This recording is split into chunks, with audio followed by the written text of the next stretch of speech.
Hello दोस्तों, स्वागत है एक और नए वीडियो में। दोस्तों आज हम आपको बताएंगे आरआरबी ग्रुप डी के most important previous year question के बारे में, जो कि आरआरबी ग्रुप डी के एग्जाम में बार बार पूछा जाता है। और दोस्तों यदि आप क्वेश्चन का आंसर जानते हैं तो उसका आंसर कमेंट बॉक्स में बताते चलिएगा। यदि चैनल पर नए हैं तो ज़रूर चैनल को सब्सक्राइब कर लें। तो चलिए बढ़ते हैं सिंपल क्वेश्चन नंबर 1 की तरफ। देखिए क्वेश्चन नंबर 1 में कहा गया कि भारत का पहला गवर्नर जनरल कौन था। ए में लॉर्ड विलियम बेंटिंक, बी में लॉर्ड डलहौजी, सी में लॉर्ड कर्जन, डी में लॉर्ड कैनिंग। देखिए भारत का जो प्रथम गवर्नर जनरल था वह लॉर्ड विलियम बेंटिंक था, इसलिए एक का राइट आंसर ए हो जाएगा। चलिए अगले क्वेश्चन का आंसर बताइए। क्वेश्चन नंबर 2 में कहा गया कि प्रथम स्वतंत्रता संग्राम कब हुआ था। ऑप्शन ए में 1757, बी में 1857, सी में 1942, डी में 1920। प्रथम स्वतंत्रता संग्राम जो हुआ था 1857 को हुआ था, इसलिए 2 का राइट आंसर बी हो जाएगा। चलिए अगले क्वेश्चन का आंसर बताइए। क्वेश्चन नंबर 3 का आंसर बताइए। क्वेश्चन नंबर 3 में कहा गया कि महात्मा गांधी ने असहयोग आंदोलन कब शुरू किया था। ए में 1919, बी में 1920, सी में 1930, डी में 1942। महात्मा गांधी ने असहयोग आंदोलन कब शुरू किया था, तो 1920 में शुरू किया था, इसलिए 3 का सही जवाब बी हो जाएगा। चलिए क्वेश्चन नंबर 4 का आंसर बताइए। क्वेश्चन नंबर 4 में कहा गया कि चंपारण सत्याग्रह किससे संबंधित था। ए में किसानों की समस्या से, बी में मजदूरों की समस्या से, सी में जमींदारों की समस्या से, डी में व्यापारियों की समस्या से।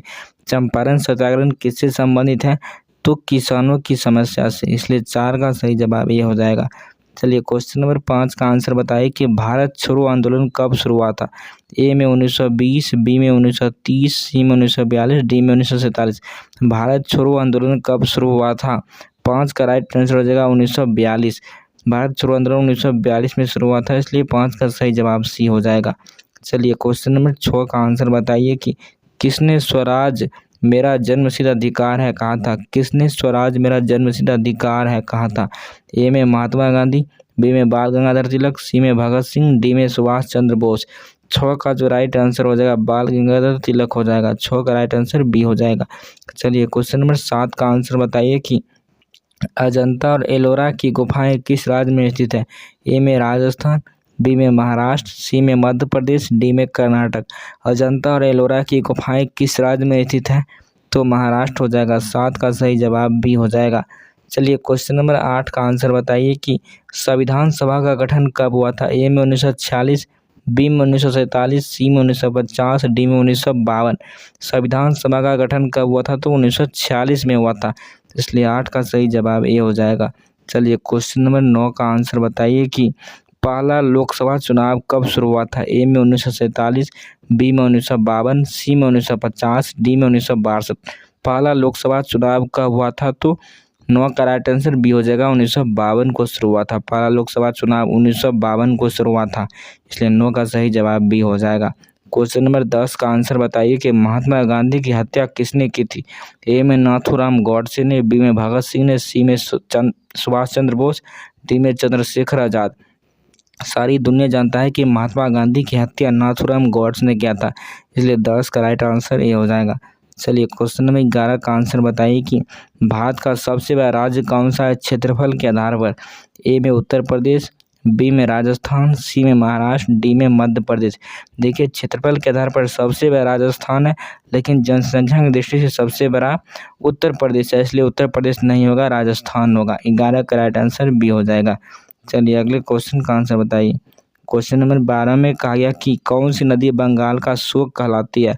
ए में गंगा, बी में कोसी, सी में ब्रह्मपुत्र, डी में यमुना। कौन सी नदी को बंगाल का शोक नदी भी कहा जाता है, तो इसका राइट आंसर हो जाएगा कोसी। 12 का राइट आंसर बी हो जाएगा। चलिए अगले क्वेश्चन का आंसर बताइए। क्वेश्चन नंबर 13 में कहा कि भारतीय मानक समय IST के किस देशांतर पर आधारित है। ए में 82.5 डिग्री पूर्व, बी में 90 डिग्री पूर्व, सी में 75 डिग्री पूर्व, डी में 66.5 डिग्री पूर्व। 13 का राइट आंसर हो जाएगा 82.5 डिग्री पूर्व हो जाएगा। चलिए अगले क्वेश्चन का आंसर बताइए। क्वेश्चन नंबर 4 में कहा गया कि थार मरुस्थल किस राज्य में स्थित है। ए में गुजरात, बी में राजस्थान, सी में मध्य प्रदेश, डी में महाराष्ट्र। थार मरुस्थल किस राज्य में स्थित है, तो राजस्थान हो जाएगा। 14 का सही जवाब बी हो जाएगा। चलिए क्वेश्चन नंबर 15 का आंसर बताइए कि भारत की सबसे लंबी नदी कौन सी है। ए में गंगा, बी में ब्रह्मपुत्र, सी में गोदावरी, डी में यमुना। भारत की सबसे लंबी नदी कौन है? तो गंगा हो जाएगा। 15 का सही जवाब ये हो जाएगा। चलिए क्वेश्चन नंबर 16 का आंसर बताइए कि भारत में सबसे ज़्यादा चावल का उत्पादन किस राज्य में होता है? ए में पश्चिम बंगाल, बी में पंजाब, सी में उत्तर प्रदेश, डी में बिहार। भारत में सबसे ज़्यादा चावल का उत्पादन किस राज्य में स्थित है? तो पश्चिम बंगाल हो जाएगा। पहले पंजाब था लेकिन अब पश्चिम बंगाल हो गया। 16 का राइट आंसर ये हो जाएगा। चलिए क्वेश्चन नंबर 17 का आंसर बताइए कि सतपुरा और विंध्य पर्वत श्रेणियाँ किस राज्य में स्थित है? सतपुरा और विंध्य पर्वत श्रेणी किस राज्य में स्थित है? ए में महाराष्ट्र, बी में मध्य प्रदेश, सी में कर्नाटक, डी में उत्तर प्रदेश। 17 का जो राइट आंसर हो जाएगा मध्य प्रदेश हो जाएगा। सतपुरा और विंध्य पर्वत श्रेणी किस राज्य में स्थित है? तो मध्य प्रदेश हो जाएगा। चलिए क्वेश्चन नंबर 18 का आंसर बताइए कि सुंदरबन डेल्टा किन दो नदियों से मिलकर बना है? ए में गंगा ब्रह्मपुत्र, बी में गंगा यमुना, सी में नर्मदा ताप्ती, डी में गोदावरी कृष्णा। 18 का राइट आंसर ये हो जाएगा गंगा और ब्रह्मपुत्र। सुंदरबन डेल्टा दो नदियों से मिलकर बना है, गंगा और ब्रह्मपुत्र से। क्वेश्चन नंबर 19 का आंसर बताइए कि भारत में सबसे ऊंचा झरना कौन सा है? ए में दूध सागर, बी में जोग फॉल्स, सी में कोटलम फॉल्स, डी में एथिरापली फॉल्स। 19 का जो राइट आंसर हो जाएगा वो बी हो जाएगा, जोग फॉल्स हो जाएगा। भारत में सबसे ऊंचा झरना कौन सा है? तो जोग फॉल्स हो जाएगा। चलिए क्वेश्चन नंबर 20 का आंसर बताइए। क्वेश्चन नंबर 20 में कहा गया कि भारत में सबसे अधिक चाय उत्पादन किस राज्य में होता है? ए में असम, बी में पश्चिम बंगाल, सी में केरल, डी में तमिलनाडु। भारत में सबसे अधिक चाय उत्पादन किस राज्य में होता है? 20 का राइट आंसर ये हो जाएगा, असम में हो जाएगा। चलिए क्वेश्चन नंबर 21 का आंसर बताइए। क्वेश्चन नंबर 21 में कहा गया कि भारतीय संविधान कब लागू हुआ था? ए में 15 अगस्त 1947, बी में 26 जनवरी 1950, सी में 2 अक्टूबर 1950, डी में 26 नवंबर 1949। तो 21 का राइट आंसर भी हो जाएगा, 26 जनवरी 1950 को हमारा देश गणतंत्र हुआ, इसी दिन संविधान लागू हुआ था। चलिए क्वेश्चन नंबर 22 का आंसर बताइए कि संविधान की 8वीं अनुसूची में कितनी भाषाएं सम्मिलित है? ए में 14 भाषा, बी में 18 भाषा, सी में 22 भाषा, डी में 24 भाषा। देखिए संविधान की 8वीं सूची में 22 भाषा शामिल है, इसलिए 22 का सही जवाब सी हो जाएगा। चलिए क्वेश्चन नंबर 23 का आंसर बताइए कि भारत का प्रथम राष्ट्रपति कौन था? ए में डॉक्टर राजेंद्र प्रसाद, बी में जवाहरलाल नेहरू, सी में डॉक्टर भीमराव अम्बेडकर, डी में सरदार पटेल। भारत का प्रथम राष्ट्रपति डॉक्टर राजेंद्र प्रसाद है, इसलिए 23 का सही जवाब ये हो जाएगा। चलिए क्वेश्चन नंबर 24 का आंसर बताइए कि लोकसभा में कुल कितने सदस्य होते हैं? जो कि very very important question. Lok Sabha में कुल कितने सदस्य होते हैं? ए में 242, बी में 543, सी में 545, डी में 552। तो 543 हो जाएगा लोकसभा में सीट, इसलिए 24 का सही जवाब भी हो जाएगा। क्वेश्चन नंबर 25 का आंसर बताइए कि संसद के कितने सदन होते हैं? संसद के कितने सदन होते हैं? 1, 2, 3, 4। संसद के कितने सदन होते हैं? तो 25 का जो राइट आंसर हो जाएगा वह 2 हो जाएगा। संसद के 2 सदन होते हैं, लोकसभा और राज्यसभा, इसलिए 25 का राइट आंसर भी हो जाएगा। चलिए क्वेश्चन नंबर 26 का आंसर बताइए। क्वेश्चन नंबर 26 में कहा गया कि भारत में अंग्रेजों ने पहली बार किस स्थान पर व्यापारिक केंद्र स्थापित किया था? भारत में अंग्रेजों ने पहली बार किस स्थान पर व्यापारिक केंद्र स्थापित किया? ए में मुंबई, बी में मद्रास, सी में सूरत, डी में कोलकाता। 26 का राइट आंसर सी हो जाएगा, सूरत हो जाएगा। भारत में अंग्रेजों ने पहली बार किस स्थान पर व्यापारिक केंद्र स्थापित किया? तो सूरत हो जाएगा। चलिए क्वेश्चन नंबर 27 का आंसर बताइए कि 1857 के विद्रोह का नेतृत्व किसने किया था? ए में झांसी की रानी लक्ष्मीबाई, बी में बहादुर शाह जफर, सी में नाना साहेब, डी में उपयुक्त में से सभी। देखिए 1857 के विद्रोह का नेतृत्व इनमें से सभी ने किया था। झांसी की रानी ने भी की थी, बहादुर शाह जफर ने किया था, नाना साहेब ने किया था, इसलिए 27 का सही जवाब डी हो जाएगा। चलिए अगले क्वेश्चन का आंसर बताइए। क्वेश्चन में 28 में कहिए कि भारत छोड़ो आंदोलन कब शुरू हुआ था? ऑप्शन ए में 1920, बी में 1930, सी में 1942, डी में 1947। भारत छोड़ो आंदोलन 1942 में शुरू हुआ था, जो कि बहुत बार पूछा जाता है एग्जाम में, इसलिए 28 का सही जवाब सी हो जाएगा। चलिए क्वेश्चन में 29 का आंसर बताइए कि चंपारण सत्याग्रह किससे संबंधित है? ए में किसानों की समस्या से, बी में मजदूरों की समस्या से, सी में जमींदारों की समस्या से, डी में व्यापारियों की समस्या से। 29 का राइट आंसर हो जाएगा किसानों की समस्या से। चलिए क्वेश्चन नंबर 30 का आंसर बताइए कि अशोक किस वंश का राजा था? ए में गुप्त वंश, बी में मौर्य वंश, सी में पाल वंश, डी में चोल वंश। अशोक किस वंश का राजा था? तो मौर्य वंश का था। 30 का सही जवाब बी हो जाएगा। अशोक किस वंश से राजा था? तो मौर्य वंश हो जाएगा, जो कि काफ़ी इंपॉर्टेंट क्वेश्चन था। क्वेश्चन नंबर 31 में कहा है कि भारत का सबसे बड़ा राज्य कौन सा है क्षेत्रफल के आधार पर? ए में उत्तर प्रदेश, बी में राजस्थान, सी में महाराष्ट्र, डी में मध्य प्रदेश। क्षेत्रफल के आधार पर राजस्थान, जबकि जनसंख्या के आधार पर उत्तर प्रदेश है, इसलिए 31 का राइट आंसर बी हो जाएगा। चलिए क्वेश्चन नंबर 32 का आंसर बताइए कि कौन सी नदी को बंगाल का शोक कहा जाता है? ए में गंगा, बी में कोसी, सी में ब्रह्मपुत्र, डी में यमुना। देखिए कौन सी नदी को बंगाल का शोक नदी कहा जाता है? तो ब्रह्मपुत्र को कहा जाता है। 32 का सही जवाब सी हो जाएगा। चलिए क्वेश्चन नंबर 33 का आंसर बताइए कि भारत का सबसे दक्षिण बिंदु कौन सा है? भारत का सबसे दक्षिणी बिंदु कौन सा? ए में इंदिरा पॉइंट, बी में कन्याकुमारी, सी में लक्षद्वीप, डी में कार निकोबार। भारत की जो सबसे दक्षिणी बिंदु है वो इंदिरा पॉइंट है, इसलिए 33 का राइट आंसर ये हो जाएगा, जो कि काफ़ी इंपॉर्टेंट क्वेश्चन था, बहुत बार एग्जाम में पूछा गया है। कि क्वेश्चन नंबर 34 का आंसर बताइए कि सतपुरा और विंध्य पर्वत श्रेणी किस राज्य में स्थित है? ए में महाराष्ट्र, बी में मध्य प्रदेश, सी में कर्नाटक, डी में उत्तर प्रदेश। सतपुरा और विंध्य पर्वत श्रेणी किस राज्य में स्थित है? तो मध्य प्रदेश हो जाएगा। 34 का राइट आंसर बी हो जाएगा।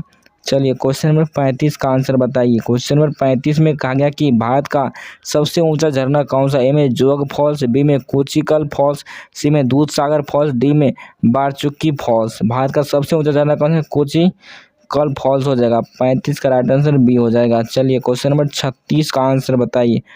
क्वेश्चन नंबर 36 में कहा गया कि भारतीय संविधान कब लागू हुआ था? ए में 15 अगस्त 1947, बी में 26 जनवरी 1950, सी में 2 अक्टूबर 1950, डी में 26 नवंबर 1949। भारतीय संविधान 26 जनवरी 1950 को लागू हुआ था, इसलिए 36 का सही जवाब बी हो जाएगा। क्वेश्चन नंबर 37 का आंसर बताइए कि भारत के पहले राष्ट्रपति कौन थे? ए में जवाहरलाल नेहरू, बी में डॉक्टर भीमराव अम्बेडकर, सी में डॉक्टर राजेंद्र प्रसाद, डी में सरदार पटेल। भारत के पहले राष्ट्रपति कौन थे? तो डॉक्टर राजेंद्र प्रसाद थे। 37 का सही जवाब सी हो जाएगा। चलिए क्वेश्चन नंबर 38 का आंसर बताइए कि संविधान की 8वीं अनुसूची में कितनी भाषाएं शामिल है? ए में 14, बी में 18, सी में 22 और डी में 24। देखिए संविधान की 8वीं सूची में 22 भाषा शामिल है, इसलिए 38 का राइट आंसर सी हो जाएगा। चलिए क्वेश्चन नंबर 39 का आंसर बताइए कि लोकसभा में कुल कितने सदस्य होते हैं? ए में 242, बी में 543, सी में 545, डी में 552। लोकसभा में कुल कितने सदस्य होते हैं? तो 543 सदस्य होता है, इसलिए 39 का सही जवाब बी हो जाएगा। चलिए क्वेश्चन नंबर 40 का आंसर बताइए कि भारत के वर्तमान मुख्य न्यायाधीश CJI कौन है? भारत के वर्तमान मुख्य न्यायाधीश CJI कौन है? ए में DY चंद्रचूड़, बी में NV रमना, सी में UU ललित, डी में शरद अरविंद बोबडे। देखिए इसका राइट आंसर ये हो जाएगा DY चंद्रचूड़ हो जाएगा। 40 का राइट आंसर ये हो जाएगा। भारत के वर्तमान मुख्य न्यायाधीश कौन है? तो DY चंद्रचूड़ हो जाएगा। चलिए क्वेश्चन नंबर 41 का आंसर बताइए कि कंप्यूटर का जनक किसे कहा जाता है? कंप्यूटर का जनक किसे? ए में चार्ल्स बेबेज को, बी में आइजैक न्यूटन को, सी में बिल गेट्स को, डी में टिम बर्नर्स-ली को। देखिए कंप्यूटर का जनक चार्ल्स बेबेज को कहा था, इसलिए 41 का सही जवाब बी हो जाएगा। चलिए क्वेश्चन नंबर 42 का आंसर बताइए कि इंसुलिन का उपयोग किस बीमारी को इलाज में किया जाता है? ए में मधुमेह, बी में उच्च रक्तचाप, सी में हृदय रोग, डी में कैंसर। देखिए इंसुलिन का उपयोग मधुमेह बीमारी के इलाज में किया जाता है, इसलिए 42 का राइट आंसर ये हो जाएगा। चलिए क्वेश्चन नंबर 43 का आंसर बताइए कि सौरमंडल का सबसे बड़ा ग्रह कौन सा? ए में पृथ्वी, बी में मंगल, सी में बृहस्पति, डी में शनि। सौरमंडल का सबसे बड़ा ग्रह बृहस्पति हो जाएगा, इसलिए 43 का सही जवाब सी हो जाएगा। चलिए क्वेश्चन नंबर 44 का आंसर बताइए कि ओजोन परत मुख्य रूप से किस गैस की बनी होती है? ए में ऑक्सीजन, बी में हाइड्रोजन, सी में ओजोन, डी में कार्बन डाइऑक्साइड। ओजोन परत मुख्य रूप से किस गैस बनी होती है? तो ओजोन O3 की बनी होती है, O3, जो कि बार बार एग्जाम में पूछा है और 2 बार लगातार पूछा गया आरआरबी ग्रुप डी के एग्जाम में। चलिए क्वेश्चन नंबर 45 का आंसर बताइए कि भारत का पहला उपग्रह कौन सा? ए में इनसेट 1, बी में भास्कर, सी में आर्यभट्ट, डी में रोहिणी। भारत का पहला उपग्रह आर्यभट्ट है, ये भी आरआरबी ग्रुप डी के एग्जाम में 2 बार पूछा गया है, 2 बार, इसलिए 45 का राइट आंसर सी हो जाएगा। चलिए क्वेश्चन नंबर 46 का आंसर बताइए। क्वेश्चन नंबर 46 में कहा गया कि भारतीय रिजर्व बैंक आरबीआई की स्थापना कब हुई थी? ए में 1935, बी में 1947, सी में 1950, डी में 1969। देखिए भारतीय रिजर्व बैंक आरबीआई का स्थापना 1935 में हुआ था, इसलिए 46 का राइट आंसर ये हो जाएगा। चलिए क्वेश्चन नंबर 47 का आंसर बताइए कि भारत ने पहला क्रिकेट विश्व कप कब जीता था? भारत ने पहला क्रिकेट विश्व कप कब जीता था? ए में 1975, बी में 1983, सी में 1996, डी में 2011। देखिए भारत ने सबसे पहले जो विश्व कप जीता था क्रिकेट में वो 1983 में जीता था। कपिल देव जिसके कप्तान थे और विजेता टीम भारत और उप विजेता टीम वेस्ट इंडीज टीम थी। चलिए क्वेश्चन नंबर 48 का आंसर बताइए कि भारत में ओलंपिक स्वर्ण पदक जीतने वाले खिलाड़ी कौन थे?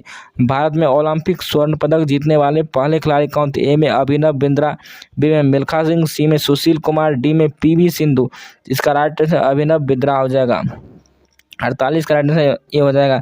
भारत में ओलंपिक स्वर्ण पदक जीतने वाले पहले खिलाड़ी कौन थे? अभिनव बिंद्रा हो जाएगा। चलिए क्वेश्चन नंबर 49 का आंसर बताइए कि नोबेल पुरस्कार पाने वाले पहले भारतीय कौन थे? ए में मदर टेरेसा, बी में रविंद्रनाथ टैगोर, सी में सीवी रमन, डी में अमर्त्य सेन। नोबेल पुरस्कार पाने वाले पहले भारतीय कौन थे? तो मदर टेरेसा ने महिला है। नोबेल पुरस्कार पाने वाले पहले भारतीय कौन थे? तो रविंद्रनाथ टैगोर हो जाएगा। 49 का राइट आंसर बी हो जाएगा। चलिए क्वेश्चन नंबर 50 का आंसर बताइए। चलिए क्वेश्चन नंबर 50 का आंसर बताइए कि गांधी जी को राष्ट्रपिता किसने कहा था? क्वेश्चन नंबर 50 में कहा गया कि गांधी जी को राष्ट्रपिता किसने कहा था? ए में सरदार पटेल ने, बी में सुभाष चंद्र बोस ने, सी में नेल्सन मंडेला ने, डी में जवाहरलाल नेहरू ने। गांधी जी को राष्ट्रपिता किसने कहा था? इसका जो राइट आंसर हो जाएगा सुभाष चंद्र बोस हो जाएगा। 50 का राइट आंसर बी हो जाएगा। गांधी जी को राष्ट्रपिता किसने कहा था? तो सुभाष चंद्र बोस ने कहा था, इसलिए 50 का राइट आंसर बी हो जाएगा। दोस्तों इस वीडियो में हमें 50 आरआरबी ग्रुप डी के most important previous year question पर डिस्कस किए थे। दोस्तों यदि चैनल पर नए हैं तो ज़रूर चैनल को सब्सक्राइब कर लें और वीडियो को लाइक करें, शेयर करें। मिलते हैं नेक्स्ट वीडियो में, तब तक के लिए जय हिंद जय भारत।